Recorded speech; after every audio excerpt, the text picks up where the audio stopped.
All right. Welcome back, everybody, to the Beskar Bucket. I am your host, John. As always, I am with my most esteemed guest, back for his second appearance on the Beskar Bucket, my dad.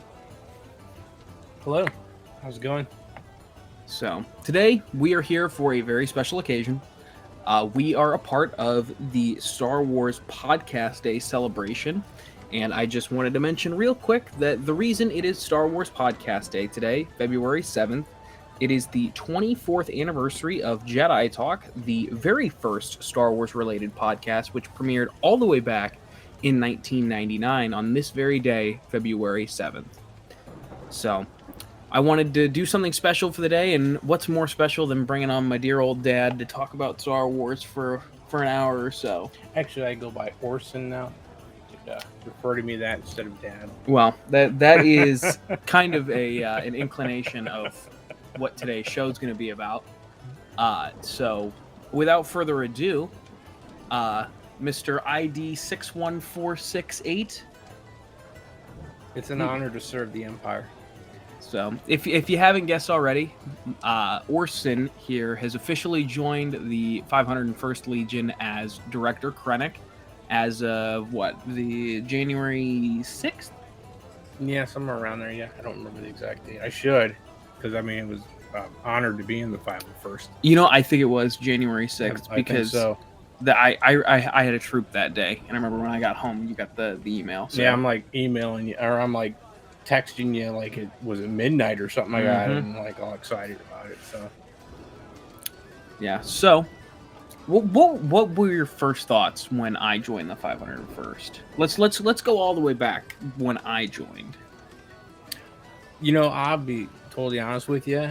For being a Star Wars fanatic, really, since '77, I wasn't 100% familiar with. I've heard of the 501st. I wasn't 100% familiar with like what the organization did. So when you first joined, it was a steep learning curve for me to see what it was.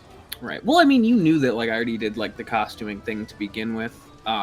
Never took it to such the level that I did with the 501st, but well, I knew you were good at it, but I never. But when you finally made that last leap to make it like completely screen accurate, 100% authentic for 501st acceptance, I mean, that was when I really, started to pay attention to the details and stuff like that.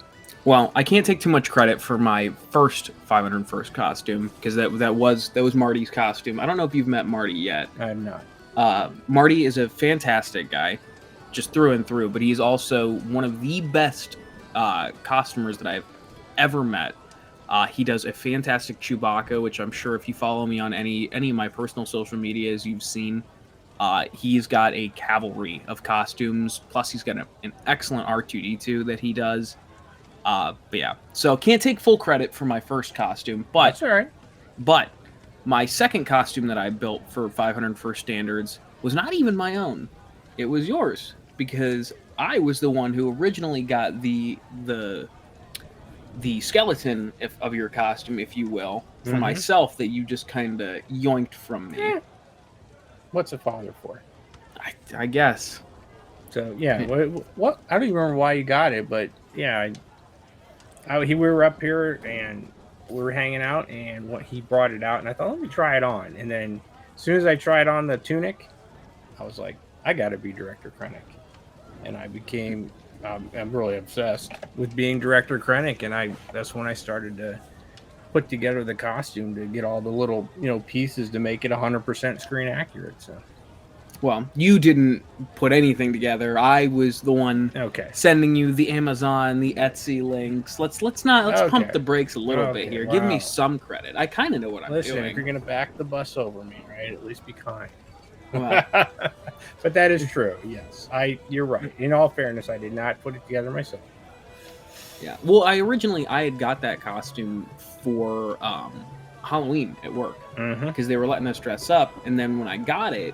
It was one of those things where it was like, oh, this is too nice of a costume to get dirty. Like I thought that I could actually use it for an ISB officer and actually join the 501st myself, or get a second costume in the 501st. Mm-hmm. Which eventually, of course, I did. I ended up getting an entire second costume, and I've since pieced everything except for, the only thing I'm missing so far is the hat. I'm waiting on our GML to get back to me about if I can get away without having the hat for a little bit. But nevertheless, so you walk me through your excitement, the emotions you were feeling when you got that email, the very first acceptance letter. I was shocked. That was the first emotion I had, because I really thought that it was going to be, because the 501st is so meticulous about being accurate and, positively, presenting the characters. I thought that there would be some flaw in the costume or something that had to be corrected, and then, I would fix that, and, kind of like a back and forth email, with some pictures and stuff, and then maybe after one or two times, I would be accepted finally. I guess it kind of shocked me to hit it, to get it right on the first try. I mean, that was the first thing, was that. I'm glad, don't get me wrong, but I was shocked at that. But then after that, I'm like, this is cool. I'm in the 501st. You know what I mean? It was cool. You know what I mean? I'm Director Krennic. You know what I mean? Yeah. So, well, and to touch on that real quick, like I had told you, like even my costume that was previously approved in the 501st, like, even I got kicked back once. Right. So, well, that's why I thought I'd get kicked back too. Like I was worried, is the cape the right length? Is my tunic, properly, everything in alignment like it should be? Is my rank bar okay? You know what I mean? The code cylinders. My mind is racing. Like, is all this stuff how they want to see it? Are my boots okay? Do my pants flare out enough, for an Imperial officer? Because obviously that's important.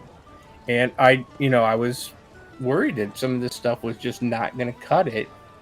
You know what I mean? Mm-hmm. And I didn't want to, I wanted to be in the organization. So I was like, really trying to get it right. So, but I apparently did. So I got in. Yeah. Ironically enough, that the boots were my biggest concern. Like, yeah, the Jodhpurs, they don't flare, like they don't have that like crisp flare to them. But they still they're still Jodhpurs. That you can still tell that they're the proper style of pants. And I knew the tunic would be okay because it all the seams lined up. You don't get me wrong, I study the CRLs. Like when I'm going for a costume, I will sit there and I will stare at the CRLs for hours and hours and hours. So I knew everything cloth wise was good. My biggest concern was the boots, because I didn't think they'd be tall enough. But thankfully I'm short enough that the boots were tall enough. I was going to say, thankfully we are two short Italian men, so, Right. So Ben Mendelsohn, who plays him, is actually, I think, 6'1". I'm 5'7", so I'm technically very much shorter than the actor portrayed him. Those boots, I think, on a much taller person would not have been up to, where they're supposed to be below the kneecap. But because I'm 5'7" ish, maybe 5'7.5" on a good day, the boots worked out perfect. I mean, style wise, they look like they're supposed to look. Right. But yeah, I understand that because of my height, they actually worked to my advantage on this particular case. Because those boots are hard to get, aren't they? Well, the funny thing is, I was surprised we found the boots, because they were what, $75, something like that. A lot of guys, like, they'll pay like $200, $300, $400 for like genuine Spanish style riding boots. So, I lucked out with finding that company. I believe it's Phantasm. If you look up riding boots on Amazon, like knee-high riding boots, I'm sure you'll be able to find them. But yeah, I was shocked that those turned out to be the right boots. Are they actually advertised as Star Wars boots, or do they advertise specifically as riding boots? I don't know, actually. I never looked either. That's interesting. I thought they, for some reason, were actually geared towards someone who is trying to do the costuming. Yeah, they're costuming, like they're not marketed as like riding boots, like like horse riding boots. They're marketed as costume boots, but they're riding style boots. So bit of give and take there. But yeah. So actually, I know I'm kind of jumping around a little bit. My mind's a little bit over the place with this one, but let's go back to Steel City Con. The first time you were ever in costume in your entire life. Mm-hmm. How was that experience? I know you and I have personally talked about it, but for the benefit of our audience here, what was kind of going through your mind the day of the driving up, and then, kitting up and all that? It was. The drive there was kind of like, in my mind, wasn't so much about the costume itself as it was, what is a Comic-Con or SteelCon as it was called. What is it even like? I've never been to one, even like not in costume. So I had no idea what to expect just from an event level, what it would be like. Mm-hmm. So then we got there, of course, and, as we're driving in, of course, I see all these other people in costume. So it put my mind at ease because I really thought, oh my gosh, you and I would be the only ones there in costume. I don't know why I was thinking that. I mean, it's silly. It's a SteelCon, right? But I don't know why I was thinking, oh my gosh, and my mind was like, what if people laugh at us? What if people think our costumes are silly? You know what I mean? Mm-hmm. And so, but anyways, we park, we get dressed. Obviously, we had to get dressed in the truck, which was interesting, right? Not my first time, for the record. Yeah, we had to get dressed in our pickup truck, and and we were parked in a mall, which was probably a good half mile away at least, something like that. Yeah. So we walked to the event about a half a mile on the road, and I'm thinking, are these people going, what in the world is going on here? Because you're obviously in Kylo Ren, and it completely dresses him. I don't think you had the helmet on there. Mm-mm. But you were head to toe as Kylo Ren. But I'm walking in a white tunic and a white cape that's flowing in the wind, right? Yep. And I am thinking, well, what are these people thinking about me? But then as we got closer to the event, I think we didn't even make it to the door, and somebody's already asking me to take a photo. Yeah. And it took me aback a little bit, because I'm like, why do they want a photo with me? And it occurred to me that, these are Star Wars fans, and they see Director Krennic. They don't see me. They see Director Krennic. Mm-hmm. And from there, we must have took 20 or 30 pictures, right? With people, at least. Yeah. And then once I got there and we got in and we started to walk around, and I got a feel for the layout of the event, it was kind of like, everybody starts coming up to you and they say, oh my God, can I get your picture? You know what I mean? And, or they'll just walk by and say, that's a great costume. And I'm thinking, wow.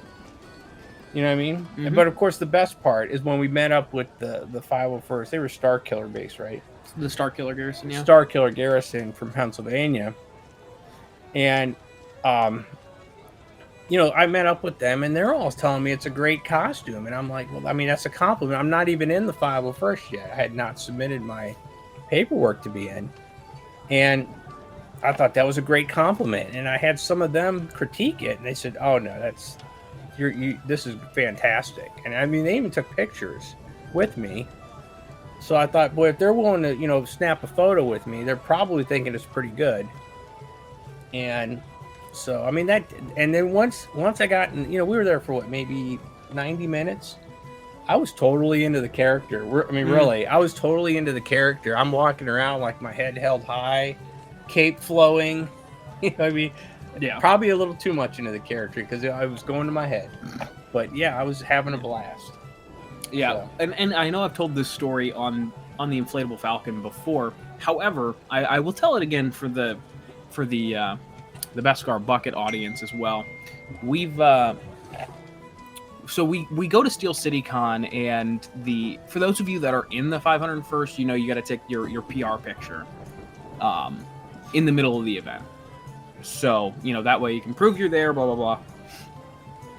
Starkiller was taking their PR picture, and they're like, anybody in the 501st, gather up, and then everyone else will get in afterwards. We just have to take a picture with just the 501st members.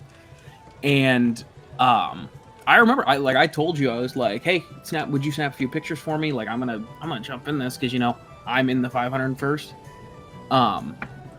And then we all kind of get in line, and then I don't remember who it was, but he was a scout bike guy. He was a scout bike trooper. Okay. I don't know who his name is, but right. His costume was fantastic, though.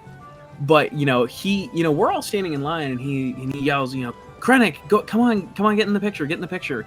Even though we had told everyone, like, I'm in the 501st, he's not, we're working on his costume still. We just gotta submit. And I was shocked. There were some people with some great costumes, that were there with us that weren't Legion members, but they still asked you to come be in the picture, and I thought that was fantastic. You thought it was fantastic. I thought it was fantastic too. I mean, I was shocked and honored that they even would consider letting me be in the picture with them. Because you're right, it was a PR picture for their. Was it Facebook or whatever, or website page or whatever it is? Yeah, so the PR picture, it's just to prove that you were there. So, is that what it is? Yeah. Okay, I didn't know. Yeah, I'm a newbie. Yeah, I'm still learning. Any event you go to from here on out, there's going to be a PR picture. Really? Yeah. Okay. So Friday there'll be a PR picture? Yeah, well, that leads me into the next thing that I wanted to talk about. You have your very first troop this Friday. That's right. I'm nervous and excited again. Because I don't know what to expect. You know what I mean? Mm-hmm. But I'm excited because I know this is weird. I actually enjoy donning the costume. Mm-hmm. I do. It's weird. As you should. It's weird, but I actually love doing. And please don't have me committed. All right, but I walk around sometimes and will rehearse and repeat the lines from the movie. Like, if you go on YouTube, you can actually get just like a 7-minute block of only Ben Mendelsohn's lines that he said in the movie, and I will occasionally go around and just say those lines. As you should. So I try to be as accurate as I can. So I try to get it in my head that I'm evil. Are you gonna get that not quite? I think he's Australian. That not quite Australian British accent mix. Actually, he's New Zealand. Is it New Zealand? Yeah. It's tomato. He lives there. I know. I even researched him. I know. I really. Wow, you were really. I know. Committed. I mean, if you're going to be committed to a character, then you should probably. I mean, I don't know the guy's birth date or anything like that, but I know some of the basics. Like, I wanted to know how tall he was, only because to see my comparison to him. You know what I mean? Where is he from? Because he obviously talks, differently. And everybody. Let's be honest. Apparently, every imperial officer comes from Britain. They all have a He does not. Right. Because he's New Zealand, but he tries to it doesn't always work, but he subdues that Australian, because New Zealand and Australian states share that accent. He tries to subdue it. But sometimes it almost comes across like he's got a lisp or something. Yeah. In his speech. Well, he does have a lisp. So a natural lisp? Yeah. I didn't know that. Well, see, I've just learned something new. I didn't realize. I thought it was because he's trying to subdue his accent. No, Ben Mendelsohn genuinely has a lisp. Oh. Well, so I just, I watch his speech patterns, and I watch what he's saying, and try to, get inside his head as an actor to see how he's doing the part, so that when I represent the 501st as him, you know what I mean? I try to be accurate. I actually, one of my favorite things is when they did, when Rogue One came out, and I can't think, what was the London show? There's a Star Wars Celebration. Captain Phasma is a Star Wars Celebration, and he's the only one who came in costume with the Death Troopers. His mannerisms as he walked in, and he didn't say a word. He just walked in and they introduced him and everything like that. I watched that stuff just to see his mannerisms, how he walks, how he conducts himself. So. I didn't realize you would put this much thought into it. I know, right? Who would have known? But but going back to the event on Friday, I am excited to be there, but I'm also nervous because I don't know what the event is, and I'm the kind of person that likes, a little bit of heads up on something. Yeah. Well, I mean, I'm kind of keeping you in the dark just a little bit. That way, you still get that kind of shock and awe. Is that what it is? Troop. Yeah. Okay. Well, because if you think about it, my first troop back in September, I had no idea what to expect. I didn't know anybody. I don't remember what was your first troop. My first troop was a casino night for special needs kids. So, and ironically enough, it was 2 minutes down the road from where I work. So, Really? yeah. Okay, I didn't realize that. Yeah, so like, I didn't know anybody. At least you'll have the benefit of having me there. Oh, you mean you didn't know any other members of the pod? Okay. Yeah, I didn't know a single person that was at that event whatsoever. So, but when I got there and I got in the costume and I saw everyone else was in costume, it put my anxiety at ease because it's one of those things. It's like, okay, these are my people. So how does the people you're there with react to you? That's what I'm most interested in. Like, what is the interaction with? You're obviously going to an event. What is the interaction with the people like? Do they expect you to be like in character the entire time? Or did they ever just talk to you as a person and just say, "Hey, how's it going?" It depends on the event. So I think the only type of event, there's only two types of events that I haven't necessarily done yet. Of like the main general events, and that would be the hospital trip and a parade, parade / 5K. I think the two kind of go hand in hand. But like say library events, those are usually. Unless they're promoted, it's some people will come up and talk to you. Some people will be like, "Oh, can I just get a quick picture?" Blah blah blah. But like the sporting events, that are actually official Lucasfilm events, and they're advertised as Star Wars Night. People are expecting to see you. But as far as like staying in character, the 501st mantra is bad guys doing good. So, you don't need to be a bad guy all the time. Do you understand what I'm saying? But yeah, so like, I mean, when I'm in Kylo Ren, like I'll kneel down, like I'll hand kids my lightsaber, I'll give them a fist bump. I've had kids that have been petrified to see me. Really? Well, I'm dressed head to toe in all black with a red lightsaber. If you're a kid and you have any understanding of Star Wars, especially, the 3, 4, 5-year-olds. I mean, that's a bad guy, and those are the really, really bad guys. What about like? Obviously, there've been other Imperial officers there. Mm-hmm. How do they react to people where you can see their face, like you would for me? I mean, they're not afraid of that, are they? No, because you just look like you're in a uniform. Truthfully, and again, like I'm still a newbie myself. Mm-hmm. Like I've only been in for I think 8 months now officially, but like it's the masked characters in all black. So your TIE pilots, your Shadow Troopers, your Kylo Ren, your Darth Revan, your Darth Vader, those kind of characters don't always tend to go over the best. But like, I'll pop my helmet off real quick and be like, "Hey, I'm just a regular old person under here." So, and that kind of... Well, so is Adam Driver. That still doesn't make him any less evil. Yeah, good point. But yeah, so I wouldn't go in with... Don't go in with any expectations. Just let yourself be surprised, Because I don't really know what to expect from this event either. Everyone tells me these are some of the best events. For context, it's a night to shine, which... I don't really understand what that means, but it's supposed to be like a prom night experience. But this is not the first time that the Ohio Garrison has done this. So interesting. Don't go in with any expectations, really. I mean, for my first 2 troops, it was, I just went in like, okay, I'm going to be Kylo Ren. I'm going to be with other super high quality Star Wars characters. And we're just going to kind of follow everyone's lead and see where it goes. I am going in with a haircut. That helps. Got to get my hair cut like Director Krennic's getting a little long. Yeah. He likes to keep it high and tight. High and tight. Just like the Imperial Navy. Yeah, so let's just scale of 1 to 10. How excited are you for Friday? Probably an 8 or 9.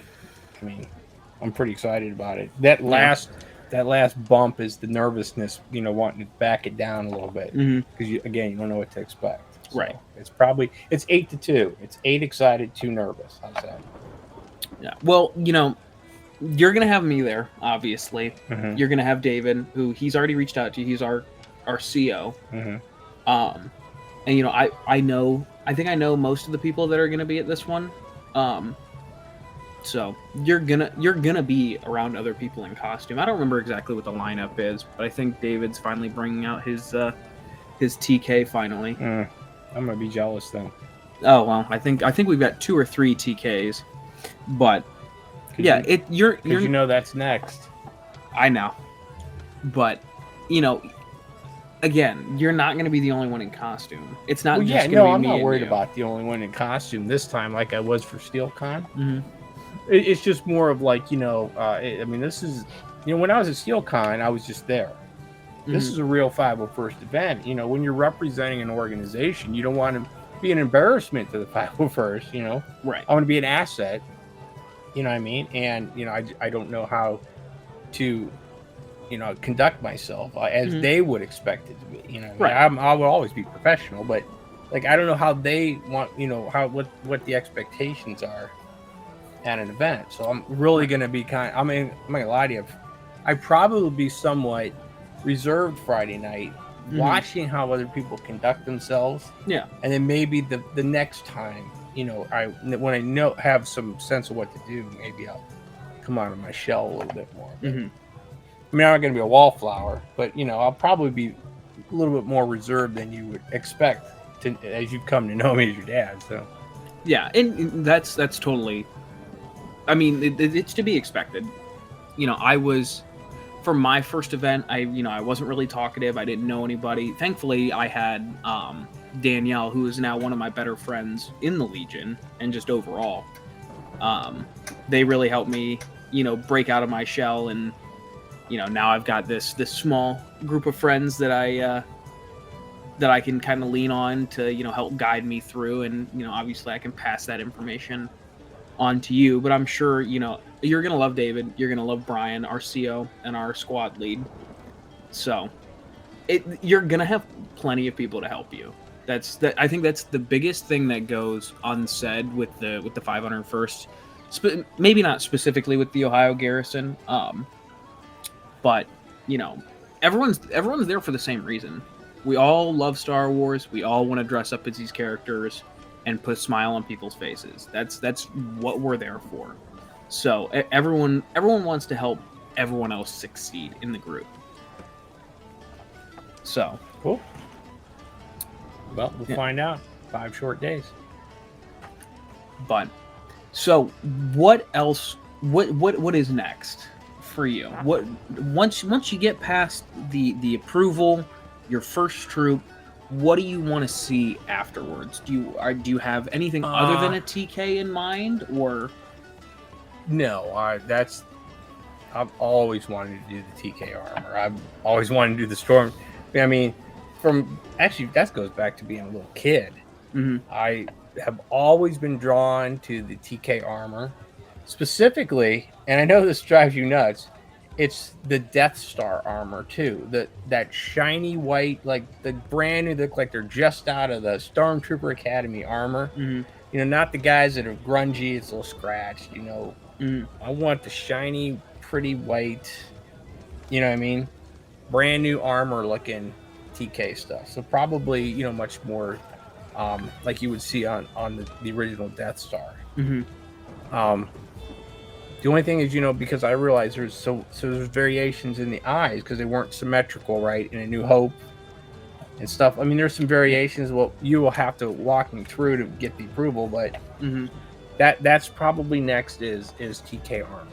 So I've already started to research the microphone to speak as the Stormtrooper sound, so where it changes your voice, the cooling system, because I'd like to go to parade as a TK armor. You know what I mean? And do it that, something like that. I'm gonna try to have it done by summer.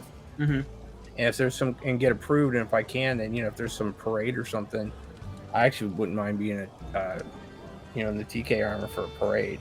Well, I can tell you from personal experience, whatever temperature it is outside, add or subtract about 10 degrees, and that's what it feels like to be in the TK armor. If it's freezing, it's a wind tunnel. If it's scorching hot, it's a sauna. Even with the cooling system in the helmet. In the helmet, yeah. I mean, your head's gonna be fine, but the rest of your body is gonna be just miserable. Yeah, you know what?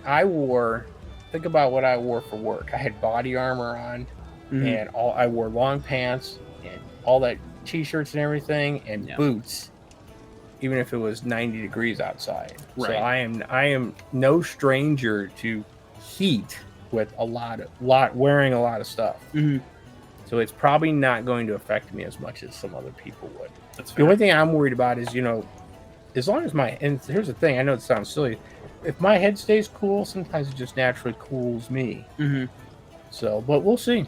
I will work around it and cross that bridge when we get to it, as they say. But yeah, well, I can tell you that's my goal from now on, is to start working on. I'm gonna probably start getting the boots. I'm gonna start getting, you need the full, black Under Armour. Start buying these little pieces. I'll probably, I don't know, does the neck thing come with the plates, or is that a separate piece? That's a separate piece. So I'll probably get that.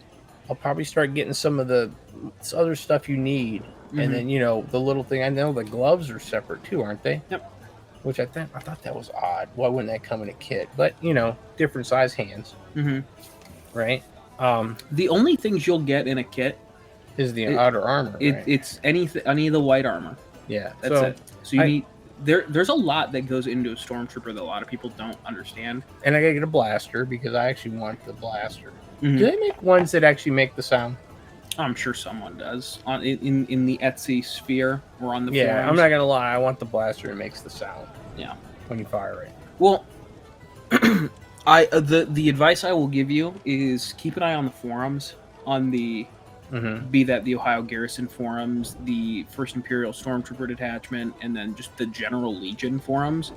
There's classified sections on. Well, that's why I have you to keep an eye on it for me. Well, I'm not computer savvy, folks. You told me, I'm totally honest with you. I mean, I'm a lot older than I'll put it this way. You know what? Computers to me, when I first started, you know what they were? Atari was crazy advanced. Right? That's how old I am. Right? Right. So I'm not as tech savvy as I could be. I can, put things together. You know what I mean? But I'm not tech. That's why I have you. I'm not opposed to buying an armor kit that was already assembled, where I just have to put the rest of the pieces together. Especially when it had been pre-approved. Like your Kylo was, where maybe I just need to tweak a few things. Yeah, the biggest thing with buying a pre-built costume is fit and finish. That's anyone in the 501st will tell you. It doesn't matter. If you bought it right off the screen, if it doesn't fit and it's not finished, you're not getting approved. You're not getting approved. Right. So that's why I got you to look. Yeah. Thanks, Dad. Yeah.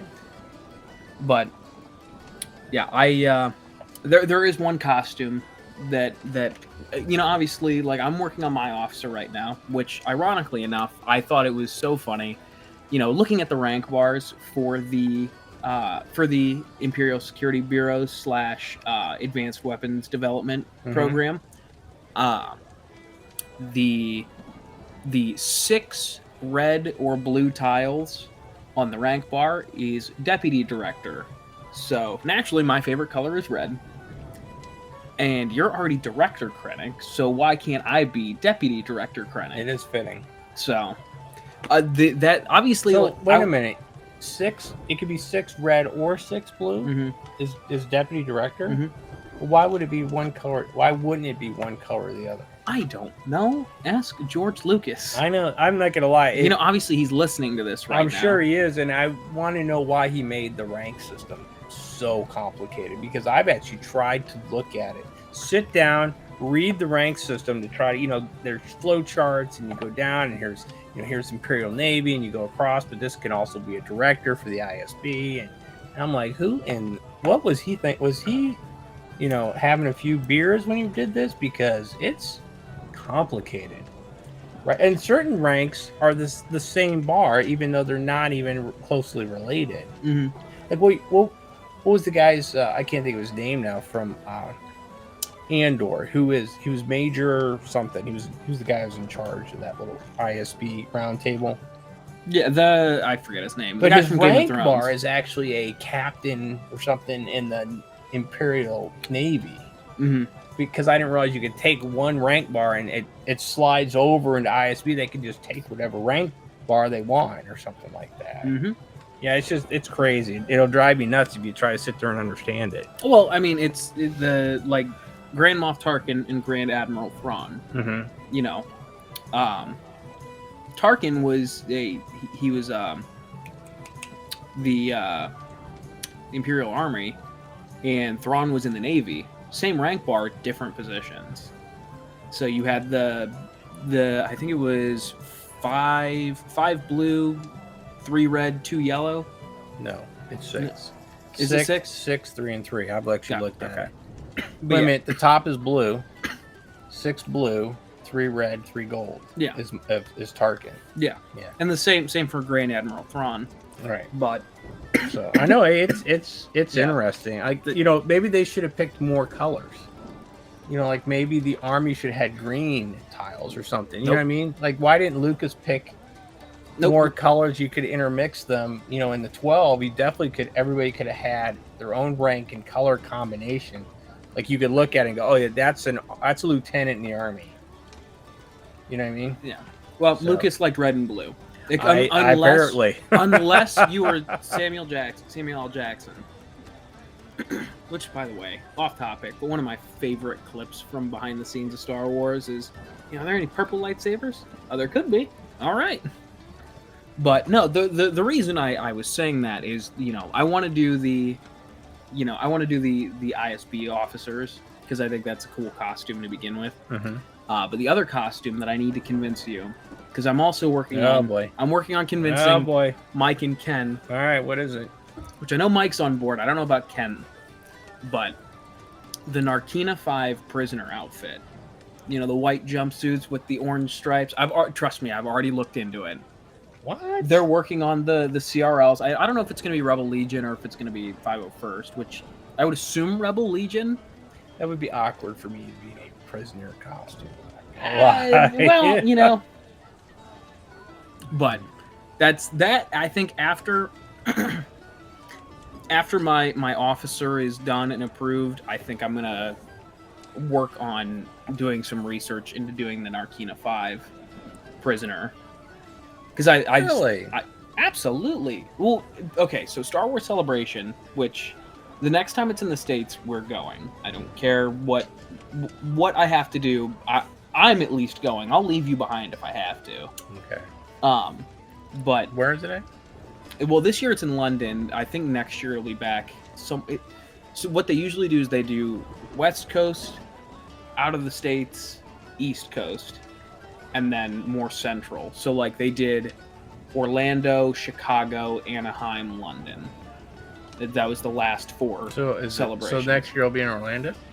Theoretically. Well, I would go. Amtrak has a director line.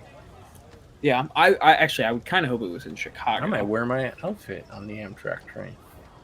That would be a long train ride. You think? Anyway, but so every year they have, for the Rebel Legion members that have an approved Wilro Hood costume, Mm-hmm. they have a running of the hoods. I don't even know what that is. You know who Wilro Hood is? Enlighten me. He was on Cloud City. Okay, first off, this one hurts.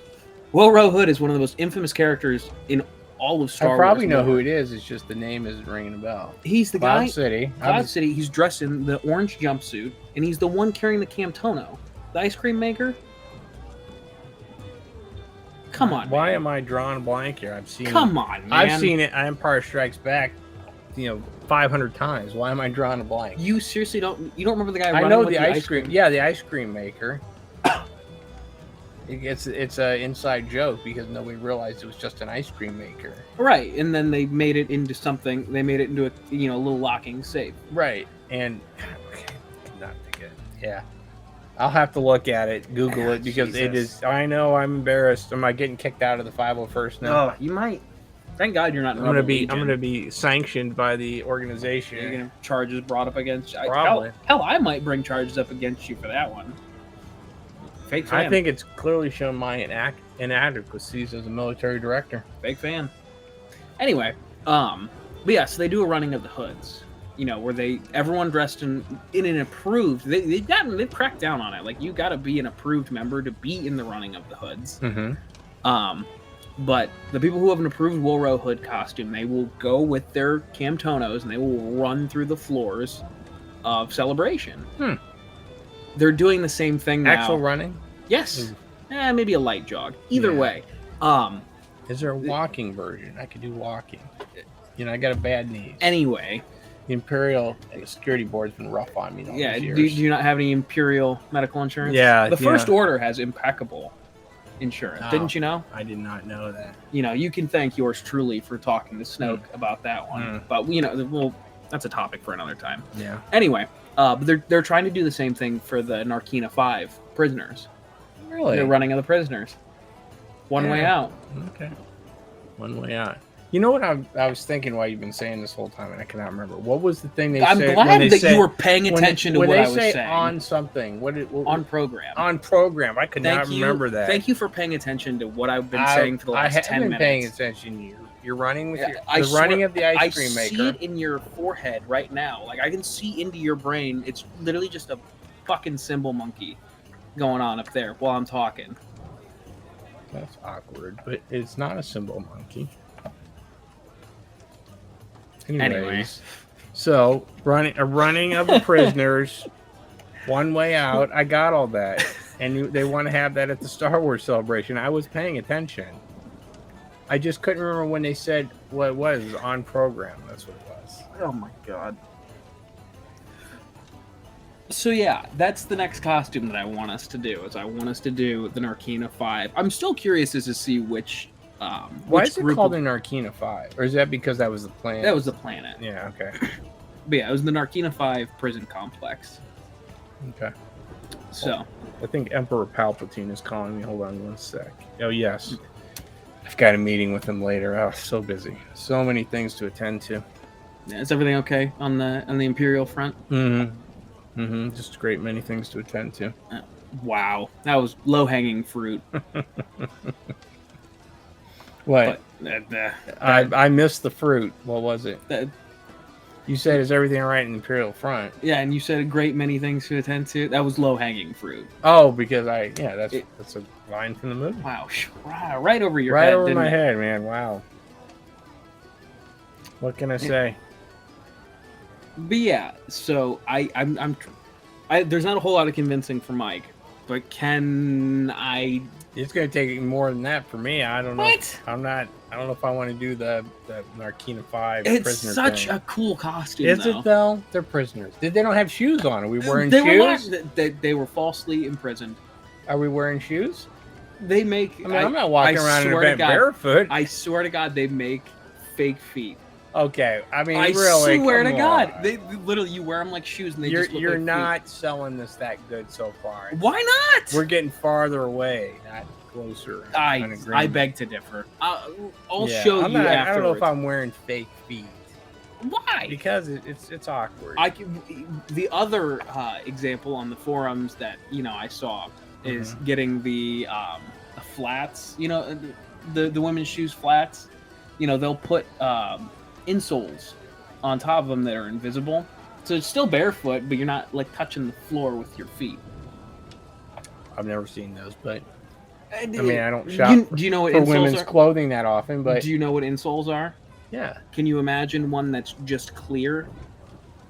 That's all it is. Yeah, I've never seen one. So that way you don't see it on the flats. No, I better get a mani petty then if we're gonna do that, right? Oy vey. Oy vey is right. I'm not sure about this prisoner thing going on here. I'll have to think about that. So just one way out. One way out. I do like the shore trooper. Does that count? I mean, talk to Brian. Brian's got a really nice shore trooper. When we ran into that shore trooper at SteelCon, that costume was also very impressive. I can't let this go on any further. It's Steel City Con, man. What? It's always been Steel City Con. What am I saying? Steel Con. Yeah. Tomato. Oh, it drives me nuts. Okay. You are the one that gave Steel City me. Con. You are the one that gave me OCD. Look, it bugs me that it's in Pittsburgh. I'm working It's not through even. that. It's a suburb. I agree with you're saying. They're probably still Steelers everything fans. you're saying is 100% true, and I agree with you. But it's not in Pittsburgh. It's a suburb. Eh, Close enough. We had to go through Pittsburgh to get there. I know it's for any of our Pennsylvania listeners, including you, Mike. I'm sorry you live in a shithole state, but Yeah. So we even have Cleveland Browns orange on the wall. That's how much fans we are. Right. yeah. For those of you that haven't already picked up on that, we're in Ohio, and Michigan and Pennsylvania are the natural born enemies of anyone from Ohio. So Cleveland Browns and then Buckeyes. Yep. What can I say? We don't care about college football. I don't. I'm sorry. I try to care about the Buckeyes. You know, nobody listening to this cares at all about sports. I would bet you $100. I would bet you. I would not take that bet because you would win. But I know we're the exception to the rule that we're Browns fans too. But sports fans in general. Yeah, so I know that's very unusual. I know Star Wars, sports, and cars. It's an odd mix when you think about it. It really is. You're right. So, but hey, if you want to hear more about cars and sometimes sports, when I can get my quick aside in, go check out the Inflatable Falcon, inflatablefalcon.com, or on any streaming platform. We are live Wednesdays somewhere in the 8 o'clock hour. We've been kind of loose with the rules here, but I will let Mike and Ken and me from the past, I think that's what I said before. Yeah, past me. Explain more about that here. Hey guys, this is Mike Hinton here, part of the Inflatable Falcon podcast, and we're also part of the Unifying Fandom Network of podcasts. And I'm here with my friends, and we talk all things Star Wars. Yeah, my name is John. I'm one of the co-hosts. We talk things from 3D printing to all the costuming groups and going to conventions in our costumes. Yeah, and this is Ken, one of the other co-hosts of the Inflatable Falcon. And when I'm not on the forces behind Star Wars, I'm talking with John and Mike about costuming, making food, fixing our cars, and anything else related to the Star Wars universe. So if you check us out, Wednesdays again, 8:30, we record live, and back to your show. For those listening live, I'm sorry. That's not going to make a whole lot of sense. However, now that I got my quick little ad in for our show, okay. I'm curious. Oh boy. And I know we've kind of, fallen off the beaten path here of what this was initially supposed to be about. Yep. Why did you decide to join the 501st? I just flat out, why? I feel like they're my lost brethren. I mean, really. I've been a Star Wars fan since '77, right? Mm-hmm. I saw A New Hope in the theaters Mm-hmm. as a child, so obviously that gives away my age. Really dating yourself there, I'm Dad. dating myself, so I've always, even when Star Wars fell out of, popularity, and by 85, Star Wars had fallen out of popularity, and it didn't come back for 10 years until the 90s, when they kind of started to hint there'd be another trilogy, and then by 97ish it started to creep back in. But I had as soon as they were available on VHS, I had them, and I still watched them over and over again. So to answer your question is to go with to finally get into an organization that is people just like me, is why I wanted to be in the 501st, because these they love Star Wars as much as I do, where you don't necessarily find that just randomly talking to people or friends, you know what I mean? Mm-hmm. It's like specifically going somewhere and everybody loves Star Wars as much as you do. Mm-hmm. Versus, let's be honest, sometimes you try to stalk Star Wars with people. I have actually met people who've never seen the movies. And I'm like, you got to be kidding me. You live under a rock?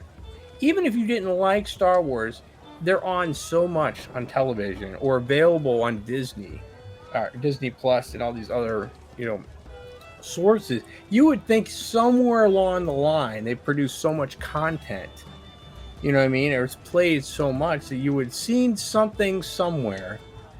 And I get, well, that's the one with the Enterprise, right? Mhm. I'm like, no, no, that's Star Trek.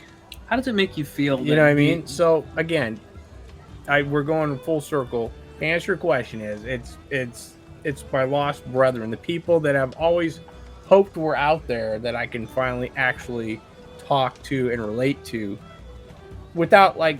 Sometimes you feel weird. I mean, maybe that's just me, but sometimes when you start talking, people like call you a geek or a nerd or wait, Star Wars. That's weird. And I've got that before. You know what I mean? I hate to break it to you, but in 2023, it's not an insult anymore. Well, it was when I was a child, and it shouldn't have been, but it was. You know what I mean? There's nothing wrong with being a geek or a nerd. You know what I mean? Mm-hmm.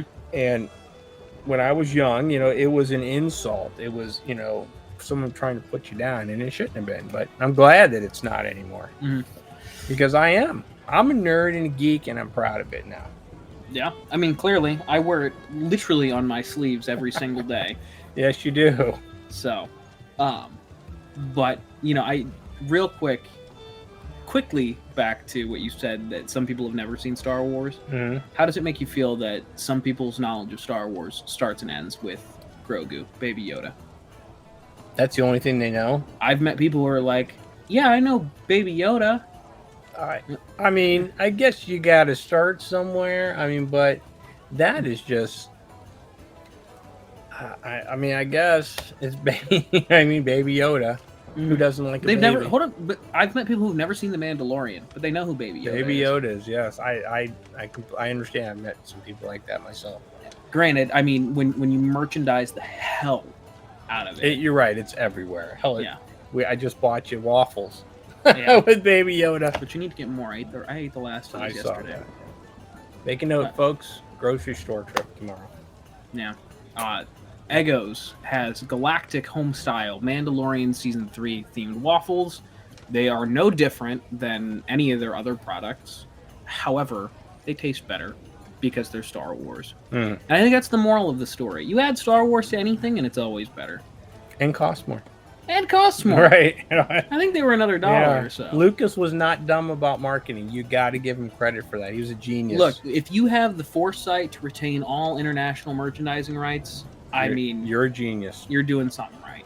And to the likeness of the characters. Because, Carrie Fisher famously made that joke for years that she couldn't even take a selfie of herself because technically George Lucas owned it. Yeah.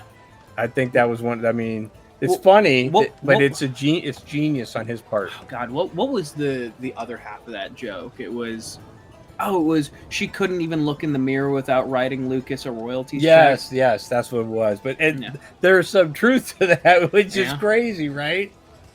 So now our Lord and Savior Mickey Mouse owns all of it. So that's very true. But yeah. Look, I'm excited for Friday. I know we've kind of bounced back and forth with, on topic here. However, I'm a little hurt that your reasoning to join the 501st wasn't because your son invited you to join him and rule the galaxy as father and son. Okay, I think that's my line, for starters. Whatever. Okay. Either way, you could say that I redeemed you almost, like Luke did to Vader on the Death Star. Okay, you redeemed me. Okay, I brought you back to the ways of the Force. I mean, obviously, being in the organization with you allows us to go hang out and do what we love together. Don't get me wrong. You know what I mean? I didn't know that was the answer you were looking for, but obviously, I'm very excited that's going to be part of the. The term is fishing. I was fishing for that answer. And I'm not a fisherman, so I didn't catch the hook. In that instance, you would be the fish. I didn't get the hook, did I? No, you did not. Nope. So. But, I don't know did you listen to my year in review episode? I don't know if you caught that one. I'm currently listening to your episode. I got almost like 2 minutes left where you did the AI. Their AI wrote the episode, and you're just reading it or something. What was that episode? That's the one I'm currently listening to. Mm-hmm. What was that? That's not even out. Oh, it's not. Well, how did I get a copy? I saw it. It was on. Or you know what? I think it is still on YouTube. That's right. Yeah, I forgot to take that down. Oops. Oops. Well, it was a good episode because it popped up on my suggested list. God, I almost had you. I almost had you in a lie, but then damn. What? I thought you were just, pumping me up, No, it's on pretending YouTube. like you actually listened to what I put out there. It was about episode 3. I know. Damn. Wow. I almost caught you in a lie, A but in father reality, supporting his son, and you. look, you're a busy man. I am a busy man, but when I'm driving, the best thing to do is to listen to the podcast while I'm driving. Anyway, did you listen to my urine review? I have not got to that one. Okay, well, See, no the- lies there. the last, I don't know, I want to say the last 10 minutes or so, I was talking about doing Steel City Con with you, and one of the biggest points that I harped on in that episode, and if you haven't listened to it, please go check out my urine review. I'm actually very proud of that episode because I was able to talk to myself for almost an hour. Oh boy. But the biggest point I harped on with that was, I always thought that costuming was this barrier that I would never break with you. I never thought I'd be able to convince you to, go out with me and dress in costume. Because it never seemed like that was something you were interested in. Mm-hmm. So, it was very shocking to me when you put on that Krennic costume for the first time, while we were just standing out in the hallway. I was like, okay, maybe this isn't such a pipe dream after all.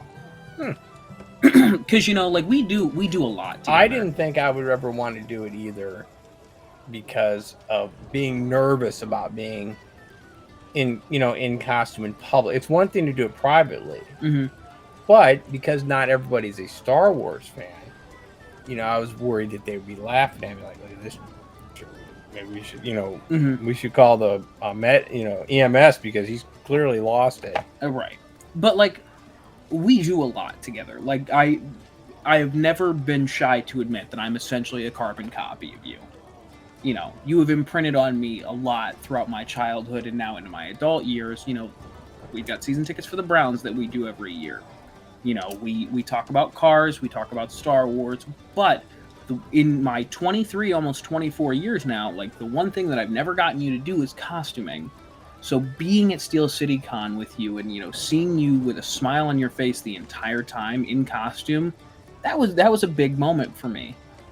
And I obviously, yes, it was a big moment for you too. However, I've been doing this for years. I've been doing, my first convention was, 6 years ago now. It was been that long. When did you do The Mandalorian? The Mandalorian debuted at Steel City Con 21, June of 21. That was your first one that was complete, right? First complete costume you ever did? Yeah. Okay. However, I don't know if I've talked about it on here, but my very first convention was Wizard World Cleveland 2017. Okay. Do you know what costume I wore that day? Oh boy. What? Just take a guess. Was it Star Wars? It was Star Wars.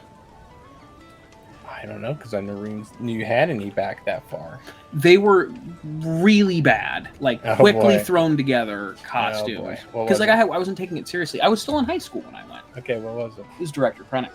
No, it wasn't. I swear to God, I still have the pictures. Well, how did you even... Did you have a cape? I bought a bed sheet that I had glued together. It was a top sheet. That I do not remember any of that. That's crazy. You'll have to show me the picture sometime. I don't remember that. I find it it's like poetry. It rhymes.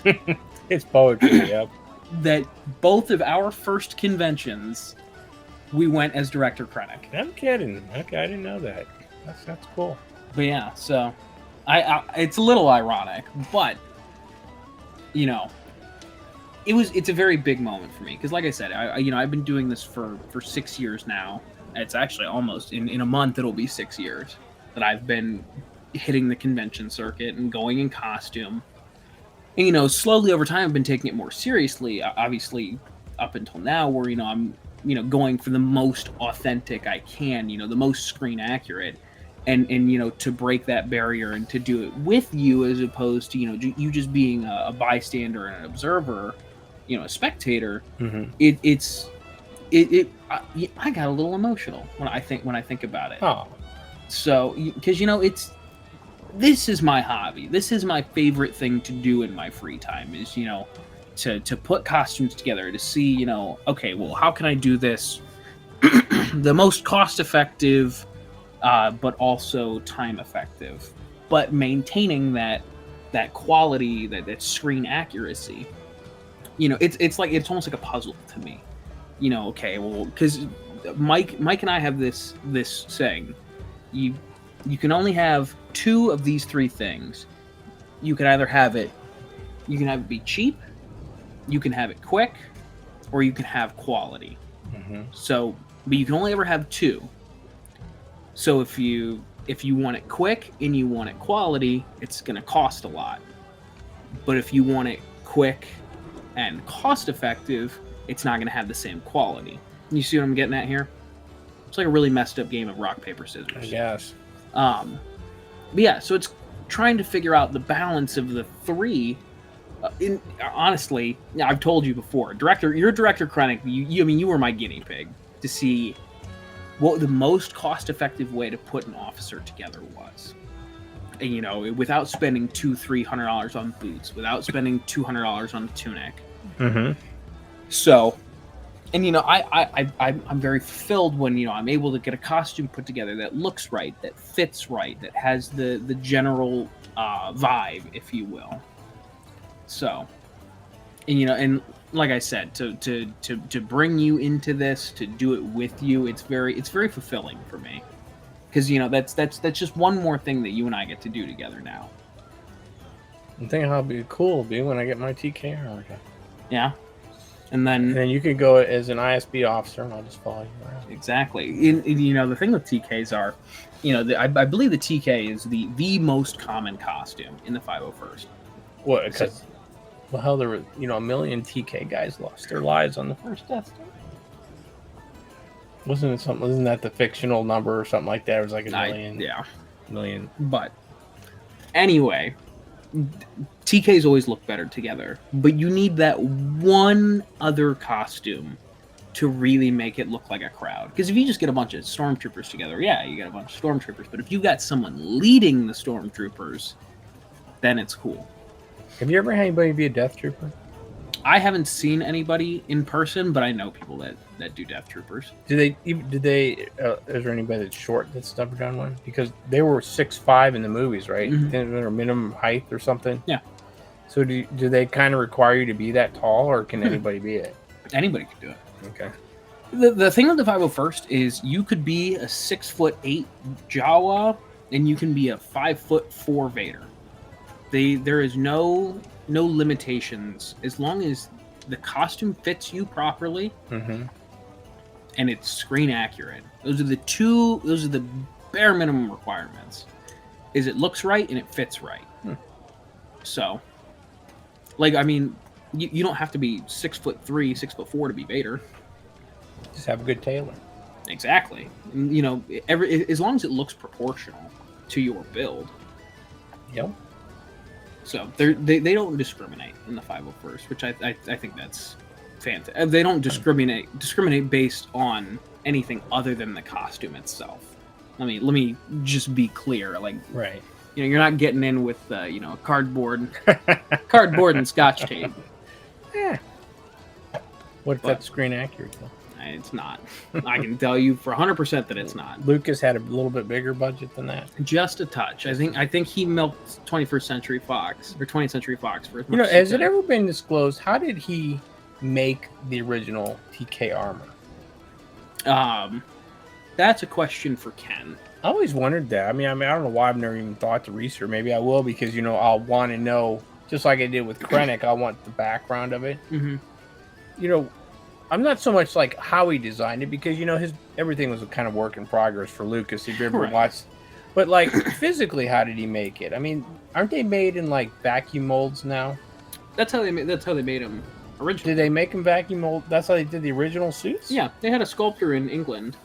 Do vacuum molds? Yeah, because it was based on the Ralph McQuarrie concept art. Were all the actors essentially the same size, so they had to make one set? Mm-hmm. Okay. and it didn't fit some guys. Yeah. I mean, you can tell that. So there are two different A New Hope CRLs for that very reason. Yeah, I know. I've seen them. So- I have done a smidge of research. I'm working on it. Just a touch. It's tiny, but it's there. So that's interesting. Okay. Yeah, I always did. They ever explain why the eyes aren't symmetrical Because they were hand sculpted. by that guy? Yeah. But nobody ever thought to look at it and go, "Hey, maybe you should redo that because they're not I symmetrical." don't think that was in the budget to Okay. completely redesign the helmet. I always, speaking of TK, I know we're getting off subject, but the famous scene where they're in the Death Star, C-3PO and R2 have been left behind, Mhm. right, while they go off to rescue Princess Leia, and the door didn't open enough, and the stormtrooper whacks his head. Mhm. I always wondered if that guy realized that he would become an iconic scene for the rest of his life because he had a blooper. I look for that every single time I watch the movie because I think that's the coolest scene ever. He whacks his head and he just kind of does this for a second. Mhm. You know what I mean? And they just kept filming. Well, and Who would have thought that would be like one of the best bloopers ever? And you also, I mean, you got to think, how many shots did they get? And they left that one in. I know, right? Then in the special editions in '97, Lucas went back and added the sound effect, the clunk and He did? I didn't realize that. how? How have you never noticed? Because I've only ever seen the special effects and I've heard the clunk. I guess I never realized that it was not in the original movie. Yeah. And the other thing I look for too, which is totally minor, don't even know why, but in Luke's armor, but he's not wearing the helmet. Mhm. There's one scene where he's got the shoulder pad, then he doesn't have the shoulder pad, and then he has the shoulder pad again, they're in the detention block as they're firing down the hall right before they go into the trash compactor chute. Mhm. I don't know if you've ever noticed that. Mm-mm. His one scene, he's standing there, and he's firing down, and they're speaking. And if you notice in one scene, as he's firing, the pad is there, and then they go to Han, who speaks, and then they go back to him. It's gone, and they go back to Han or maybe Leia, and then they go back. It's back again. So obviously the scene isn't continuous. Like it seems like it should be a continuous scene because it's really just about 4 or 5 lines of dialogue. You'd think Right. that one was said theirs, he says his, she says hers. Back to Luke. Well, I'm sure they got multiple takes and they just used the best line delivery from each of the I know, but different lines. I know it's weird, but nobody caught that. The thing, obviously, fanatics like us see it. Right. Speaking of fanatics, if you're going to be in the 501st and you're going to chat about costumes, I think I should start teaching a bit of the terminology. It's called a shoulder bell, is the proper term. Hmm. Why? Don't ask me. I have no idea. Shoulder but bell. it is called a shoulder bell. I guess I don't even want to know what the lower sections are. Some weird names. The crotch plate. The crotch plate, is that what it's called? Yeah. It's called the crotch plate? Yeah. Okay. What's the butt plate called? The butt plate. Is it really? Yeah. Oh, that's awkward now. Yeah. And then you got your kidney armor. And then you got the back, the chest, the ab plate. You ever wonder how they go to the bathroom? Like, do they have to take the whole thing off, or can they just take those plates off? Do you want the real answer? What? Speaking from experience, yes, you have to take everything off. No, what's the In canon universe? in the Star Wars canon? Yeah, they probably still take everything off. If I had to venture a guess. I mean, obviously the Death Star had restrooms. Right. You know what I mean? You know what I mean? Yeah. The vac tube, as we found out, is what it's called in The Mandalorian. Vac tube. Yep. Well, you know where that's from, though, right? That's actually an actual thing from the Apollo missions when we went to the moon. Mm-hmm. Zach, remember the constellation Orion? Mm-hmm. Sure. I don't know. Yeah, that's the Are thing. you, are you? That's a true story. That's what the astronauts would call when they did they would dump the urine out of the command modules into space. So that actually there is pee right now floating through space from the astronauts. Yeah. Back from the Because 60s. it will never go anywhere. It'll just be there's pee.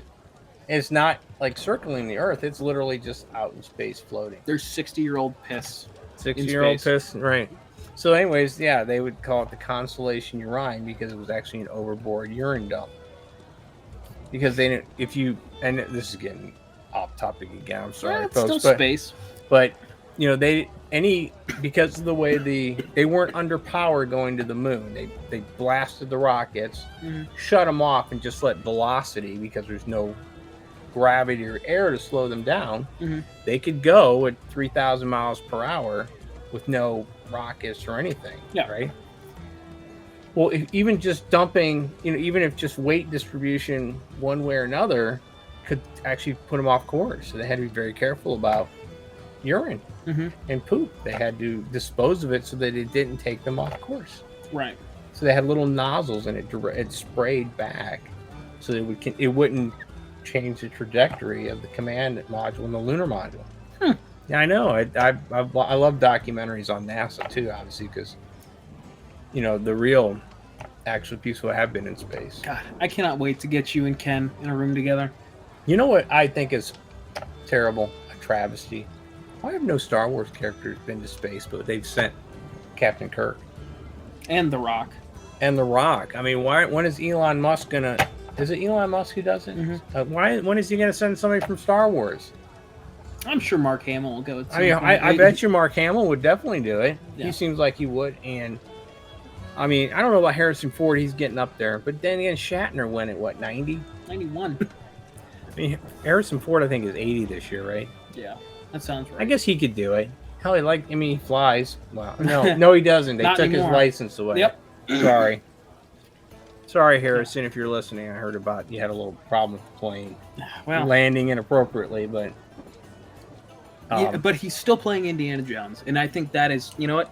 God damn it, that's something to be proud of. hey, look, I am also a Indiana Jones fanatic too, and I know, shocker. I love it.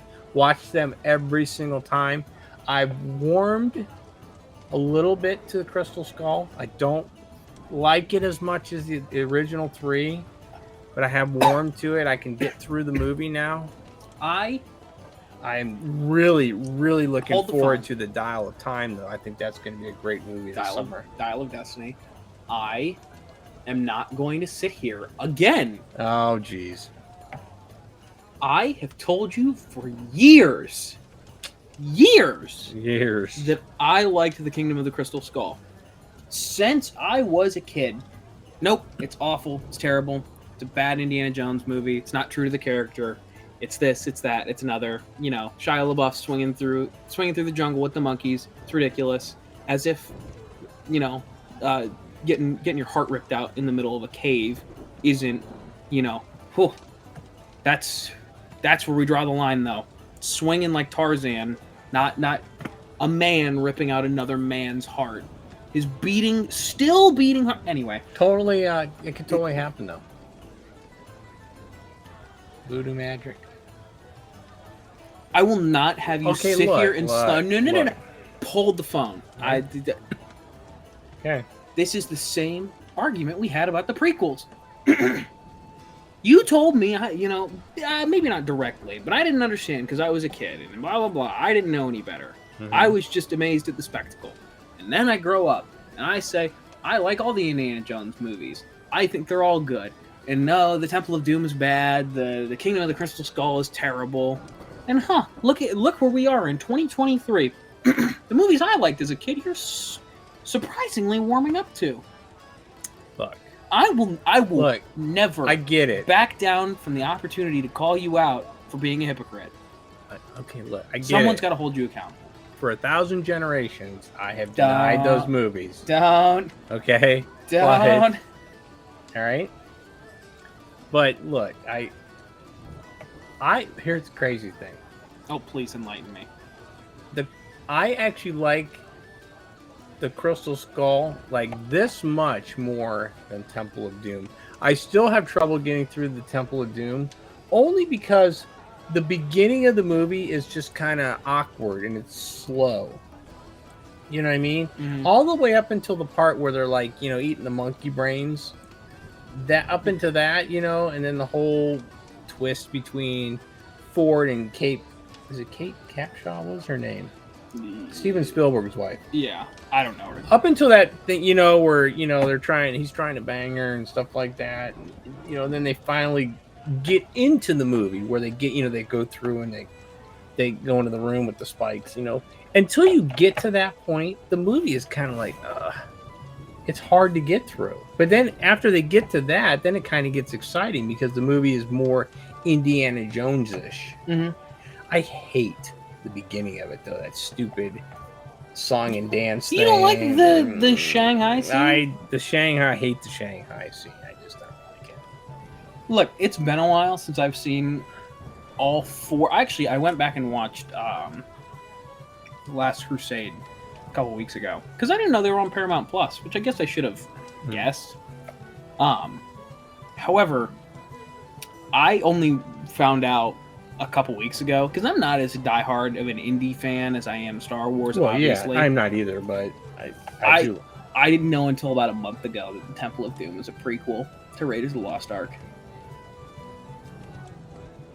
Wait a minute, what? I swear to God, No, it's not. Temple of Doom takes place chronologically before Raiders.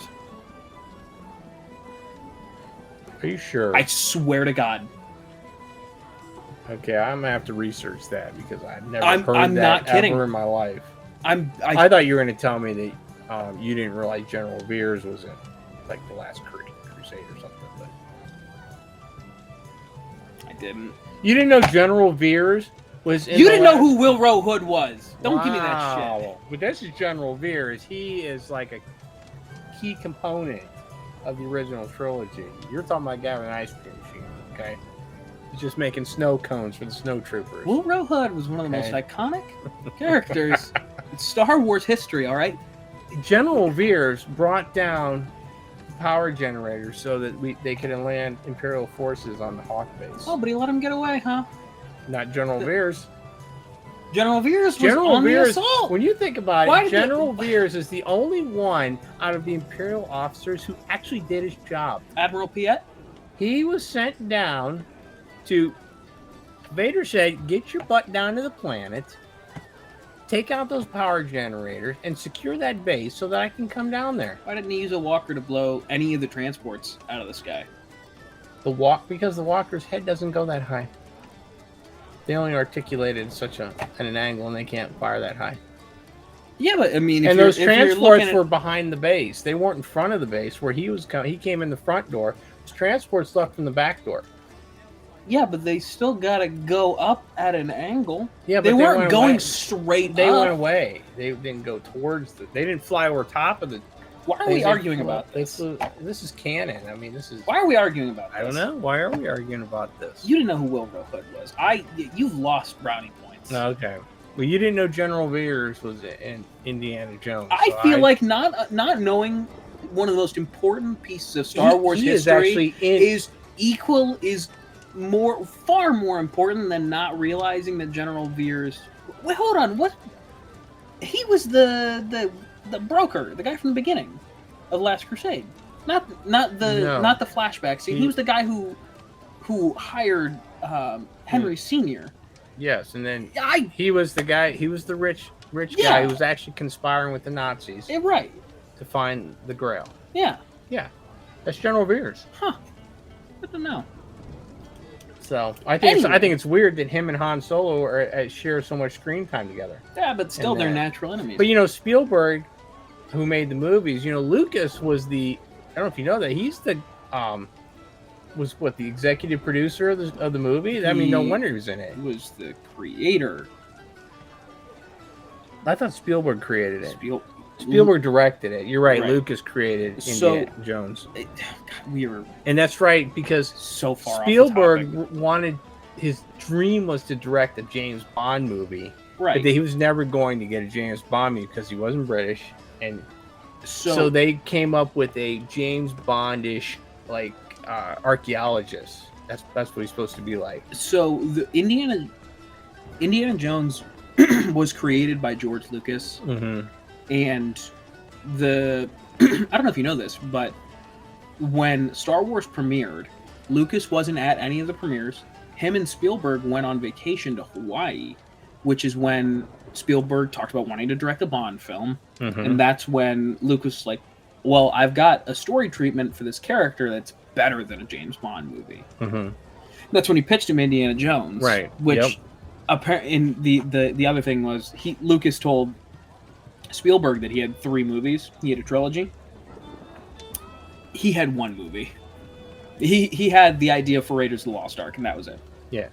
So I knew that story. I didn't know that story, but I'm shocked because you didn't know who Wilbur Hood was. wow. Okay. You didn't know who General Veers was. I know who General Veers was. I just didn't realize it was him in Indiana Jones. Because he wasn't saying the shield will be down in a moment. You may start your landing. Mm-hmm. Yeah, he's on And and who on was about the other one you said did the their Cup of job Christ. besides? Admiral Piet. Didn't he let everybody get away? Didn't Veer? You know what? I'm not. I think he let I'm everybody. not. How many times did he lose the Falcon? You know, not his fault. He had one freaking job. Not his fault. Don't lose the Falcon. What do you want him to do on a Star One Destroyer? job. I don't care if He's in the Super Star I Destroyer. don't care No, he wasn't. if he's got to throw on a stormtrooper outfit and get his butt out there with a cable and latch it onto something, with a little jetpack. He had one job. Don't lose the Falcon. Kept screwing. I can't believe Vader never killed him. Yeah. Like, you talk about some restraint. Didn't he? I'm pretty sure he survived through. Yeah, he survived through Jedi. He did. Like, that's saying something, man. You live that long with Vader as your boss, Yeah, I mean, he killed right? Admiral Oswald. There is no going to HR in the Empire. You mess up. No, well, you haven't. You're done. You haven't seen Dolores yet. Who's Dolores? Dolores is the HR officer. Human Yeah. resources officer. We have a human resources officer. Technically, yes. I The 501st has an official HR, but there's a one of the members does a character named Dolores, where she goes around to conventions and hands out citations for X, Y, or Z. Really? Yeah, that's a whole nother gambit there. But Okay. yeah, there is a character named Dolores who is the HR officer for the Empire. Okay. All right. I didn't know we had a human resources division. Mm-hmm. Obviously, someone like me wouldn't be going to HR. Someone might go to HR about me. I don't do HR. Well, when I just throw your ass out an airlock. when Tarkin, steals your job, you might want to go to human resources. I to mean, let's be honest. talk about some collusion. I mean, hey, we're standing here in the midst of my achievement, not his. I'm just saying. The Emperor might not see it that way. No. Maybe you should go to Maybe- Mustafar and talk to Lord Vader about I this. should. Talk to Grandpa. Grandpa will help you out. He might have to. So be careful though. Don't choke on your aspirations. I will not. Oh God, that was awful. I hated every second of that. It's the low hanging fruit. It is low hanging fruit, but yeah. So it's funny. Speaking of low hanging fruit, every time, we have a farm, obviously, and where I'm down at the barn, when I get into my director clinic mode, I love my favorite line. Are you commanding the animals to? My favorite line from Rogue One. Hold on, let me guess. Is it "Are we blind? Deploy the garrison"? No, that is a good line. I thought you were yelling that at the sheep. I actually at the people that helped us down there. Mm. I'll walk up to them and I'll say, I'll tell everybody to gather around, and I'll say, "Is this everyone?" And I always look at them and go, "One of you betrayed the Empire."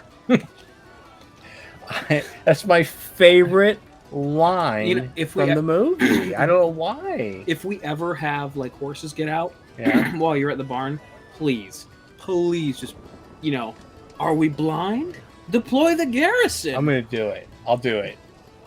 So, hey, let's be honest. It's not even just Rogue One. I try to employ Star Wars lines all the time. Oh my gosh, this is great. I forgot to tell you this, right? Obviously where I work. I don't want to say it on here, but where I work, okay. In the automotive industry, people ask me for stuff for Ford built a car called the Falcon in the 60s. Mm-hmm.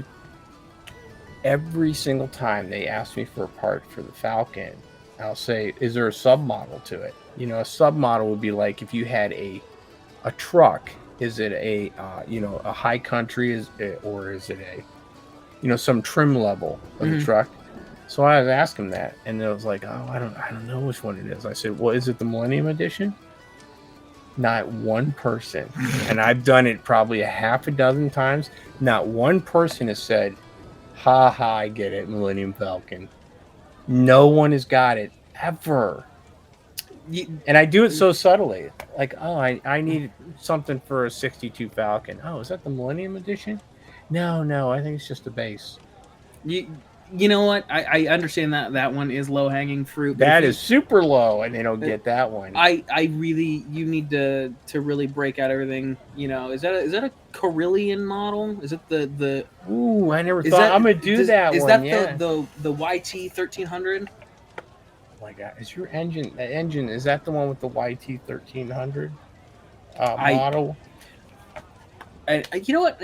While we're on Star Wars trivia with the automotive spin on it, Brendan Wayne, the stuntman who did 90% of the body work for the Mandalorian. Mm-hmm. Do you know what his Durasteel armor has been coined now as? The Pinto armor. And for the longest time, like Pinto armor pin for the car. Hear me out. The longest time, I thought he was talking about like pinto beans. I was like, what does that even mean? But then I heard him tell this story about how I think it was him and his brother and their family had a pinto. Mm-hmm. Same color scheme, that like brown and like tan colors. Yeah. So it's since been coined as the Pinto armor. Interesting. Pinto armor. Okay. Yeah. So the food for thought. Yeah, there's your Star Wars trivia for the day. What is the liquid that's used to drive the hyperdrive? The blue stuff from Solo. Oh, I know. I was trying to think of it. coaxium. Coaxium. I'm gonna have to ask him. Do you need any coaxium for your Falcon? Do you need a coaxium converter for the fuel system? Oh my gosh, I'm so doing it next time. Somebody's gonna get it. Somebody is gonna be a Star Wars fan that's gonna get it. You know, we talked about this earlier. We are in a league of our own when it comes to our specific niche. Like I agree. You have your odds are, some would say 3,728 to 1 to finding another person that's a fan of cars and Star Wars. Did that one go over your head too? No, but Okay. I've used the odds thing though. Funny story. Hey, I need this for my whatever. What do you think the odds of this working are? Probably like 3,720 to 1. You think? Like, yeah, that sounds about right. You used that one too. I know it's so bad. Low hanging fruit, folks. I'm sorry, but sometimes it just works out. Yeah. Using Star Wars quotes in your day-to-day. I use Star Wars quotes in my day-to-day life. Look, in my last job, oh my god, they hated it. I did it all the time. Granted, the people that know me know Futurama and Star Wars. Those are my two big like nerd pop culture things that I'm drawn to. And I'm famous at my previous employer for I think it was an entire year we had a sales group chat that I didn't say a word in. I would only exclusively respond in Futurama GIFs. It would drive them nuts because I would always use a Star Wars quote or a Futurama quote to convey a message. It would drive them nuts. But now my new job, they love it. Really? Well, because they're also, I went from like 40, 50, 60, 70-year-old men that I was working with to, high school, college kids. So, the older generations don't really care, but these younger generations, they eat that shit up. Another one I've used. Oh God. I know. You know, people come to the barn. Mhm. You know, people that come up in their cars, like not the regular ones, but new people. Mhm. I have said, "You came here in that? You're braver than I thought." Ugh. I've said that one to my I've- friends a few times. I've used that on people like you've had some really questionable cars. Oh, Yeah. we're talking about cars. Never mind. Yeah, because you know they're in a car, and I'll be like, "You came here in that? You're braver than I thought." I've used that one a lot. So I'm gonna let that jokes just go over your head. I missed it. Yeah, never mind. Okay. I'll Anyways. brief you on it later. Oh boy. Okay. Yes, I try to use Star Wars quotes wherever I can. So. Some people get it. Most people do not. don't. They have no idea. Yeah. I've even used Star Wars quotes with your mom, Oh, and wow. she's like, "Who'd have thunk that She those doesn't. Not a clue. Shocker. Not a clue. I'm shocked. Absolutely shocked. Well, not that shocked. So what are you gonna do? You know, how long you been trying to get her to watch Star Wars? 24 years? 25 years. 25 years? Is it 25 years? 25 years will be this year in June. Huh. Yeah, it's not. No, Yeah, it's never gonna happen. it's not gonna happen. So. Yeah, with Skylar, Well, Skylar loves The Phantom Menace. baffles me. It's her favorite movie, and I mean, I like The Phantom Menace, but I'm surprised that of everything, that's the one she latched onto. Loves Jar Jar Binks. Loves Jar Jar Binks. She makes fun of us relentlessly. She's the one who named our cow Jar Jar Binks. Mr. Banks was his actual name was Jar Jar Binks. I know that. However, She named him. get the fuck out of here. I'm not. You're dead serious. She named him Binks. Yeah. You didn't know that? No, I thought that was you. No, she named him Mr. Banks. Learn something new every day, I guess. Yeah. Shows how much I pay attention.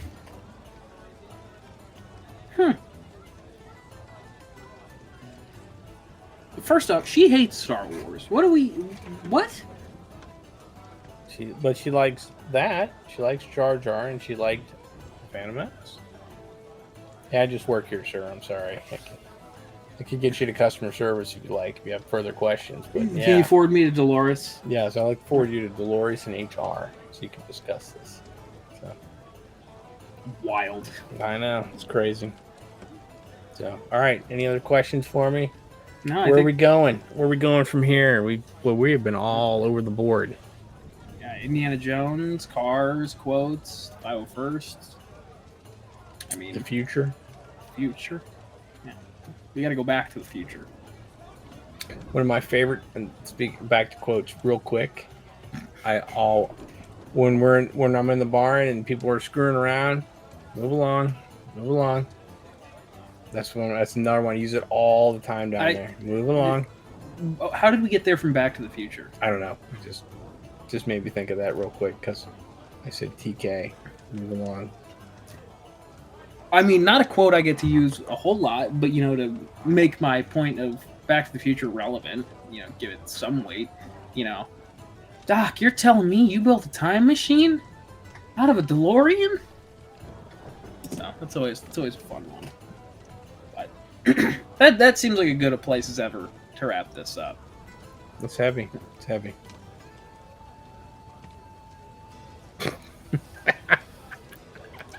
Anyway, thank you guys so much for listening. Dad, thank you for joining me again. I appreciate it. Yeah. So, That's what I'm here for, to help the Empire out wherever I can. not help your son, not just everything you do is for You're the the Empire. deputy director of the Imperial Security Board. Of course, I'm helping you out. You're part of the Empire. And, of course, to help the Best Car Bucket be the #1 podcast in the nation. The #1 Star Wars podcast. That's my dream. Maybe not in views or in listens, but in quality. And the conversations are always second to none. I'm looking forward to my third invite if I get one. I don't know. You didn't know who Will Rowhood was. So I will know for next time. you're definitely gonna have to research that and make sure that I'm up to par. Yeah, I do not want to talk to Dolores. Let's see how your trial goes when I file Okay. the charges. All right. But thank you guys so much for listening. Again, Star Wars Podcast Day, I just want to mention it real quick. Once again, we, the reason that we're all doing this, I mean, there's over 100 podcasts that are involved in this. It's, it's to celebrate the fact that we can even do this. The people that started Jedi Talk back in '99, like, if that didn't happen, it's very unlikely that we would be here today, sitting here talking about Star Wars in this medium. And it's, I'm very happy that the people behind the Star Wars Podcast Day allowed me to add my show as well as the Inflatable Falcon, the newly formed Rambling Star Wars Fan, Ken's new show, which you should definitely listen to. The Forces Behind Star Wars, which their episode, which is also out today, is the Georgies. Wow. I mean, just real quick, just to kind of to toot our own horn here, even though I had almost nothing to do with it other than showing up. One of the most well-produced things I've ever been a part of, and everyone there had a great time. Steven, Dexter, Anthony, Ken, Mike, myself. It was definitely something really special to be a part of. So when you're done listening to this, if you haven't already, go check out the Georgie Awards. It's I think we got it just under 2 hours, so it's a bit of a longer listen, but it's definitely well worth it, because you're definitely going to want to find out who won the best background character. That's definitely one Background character. Yeah, there was a Georgie for best background character. Really? Yes. Okay. So, Cool. But yeah, definitely go check out the Georgies. Star Wars Geek Girl. I'm pretty sure Mike and Zoe are doing the same thing we're doing, and having a parent-child conversation. But yeah, so definitely go check out Star Wars Geek Girl, the Rambling Star Wars Fan, the Inflatable Falcon podcast, In the Forces Behind Star Wars, and all of the other podcasts that are a part of Star Wars Podcast Day. God, how many times can I say podcast without losing my mind? Now you're up But- to 17. No, thank you. I'm glad someone was keeping track, because I wouldn't be able to. But yeah, definitely go check all those guys out. And, thank you so much for listening to another episode. Dad, once again, thank you for joining me. Always a pleasure. Congratulations on your approval into the 501st. I'm very, very happy to have you along with me serving the Empire. You'll tell the Emperor as such. Sorry, You had to get one more in. One more, just one more. Can we end the show without you throwing in another low-hanging fruit? I'm all done. I'm all done. So anyway, thank you guys so much for listening. I know this is, again, a bit of a long episode for me, but, thank you for listening to the Beskar Bucket. Make sure to check out everyone else from the Unifying Fandom Network. We are at the Beskar Bucket Podcast on Instagram. I try and post there whenever I got new episodes coming out. My next episode, which we were talking about, which by the time you're listening to this, you shouldn't be able to listen to it on YouTube.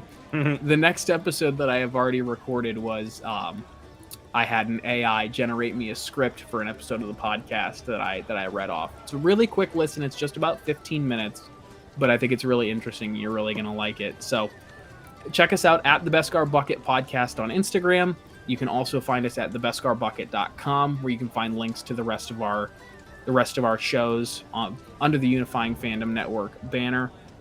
And yeah, I think that about does it. So take care, everyone. Thank you so much for listening, and may the Force be with you.